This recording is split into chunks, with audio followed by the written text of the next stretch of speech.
አሰላሙ አሌይኩም ወራህመቱላሂ ወበረካቱሁ። ውድና የተከበራችሁ ውድ የራዲ ቻናል ተከታዮች ሁላችሁንም ሰላም ብያለሁ። በያላችሁበት ሰላማችሁ ብዝት ብዝዝት ይበልልኝ። እንግዲህ ያው ዛሬ በአዲስ በሚደንቅ ነገር መጥቻለሁ ማለት ነው። እስኪ ቪዲዮ ላይክ፣ ሸር፣ ሰብስክራይብ እስኪ እያደረጋችሁ አበረታቱ ማለት ነው። እና ውዶቼ እኔ የሰማሁት እናንተ ሰምታችኋል ወይንስ እኔ ብቻ ነኝ አንዳንድ ጉድ የምሰማው? እና በጣም እየደነቀኝ ነው ማለት ነው። እና አንዳንድ ጊዜ ሀገራችን ላይ የሚሰሙ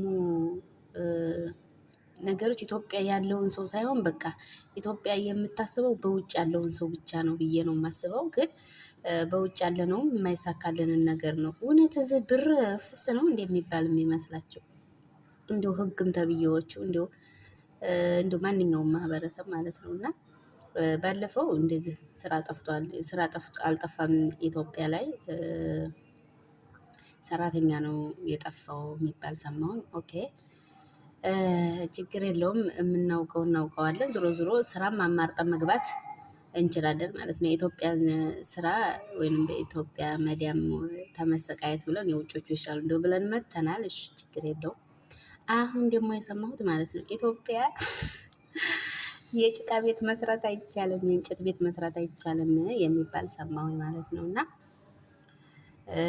እንግዲህ እኛ አዲሶቹ እንኳን ያው ችግር የለውም እንግዲህ የሚሳካልንም ከሆነ ተሳካ፣ የማይሳካልንም ከሆነ ደግሞ ያው እንግዲህ ሸራም ወጥረን ቢሆን እንቀመጣለን ማለት ነው። እኔ አሁን የጭቃ ቤት ለመስራት 14 ዓመት 15 ዓመት አልፎም 10 ዓመት የተቀመጣችሁ ያንኑም ደግሞ ሳትሰሩት ቆይ ነገ ቆይ እያላችሁ ገና 5 ዓመት ልስራና 4 ዓመት ልስራና ብላችሁ የምታስቡ እህቶች እንግዲህ አሁን ስንት ዓመት ወሰናችሁ?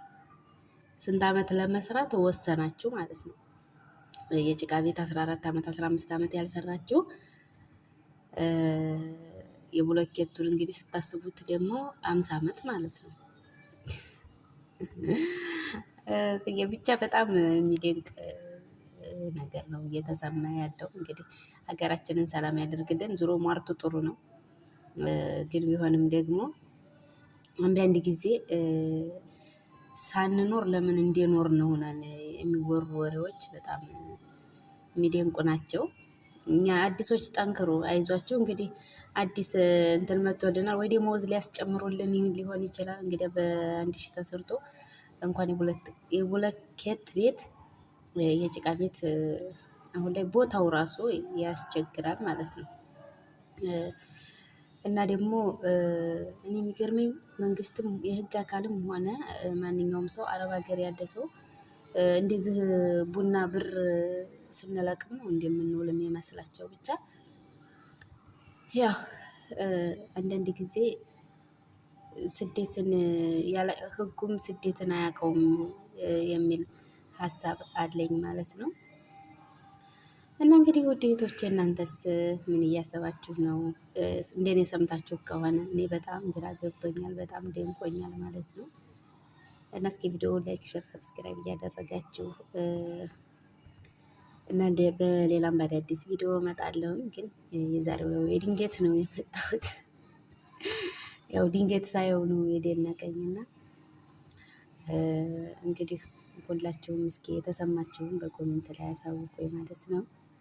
እና ቪዲዮውን ደግሞ ላይክ፣ ሼር፣ ሰብስክራይብ እያደረጋችሁ አበረታቱኝ። አሰላሙ አሌይኩም ወራህመቱላሂ ወበረካቱሁ።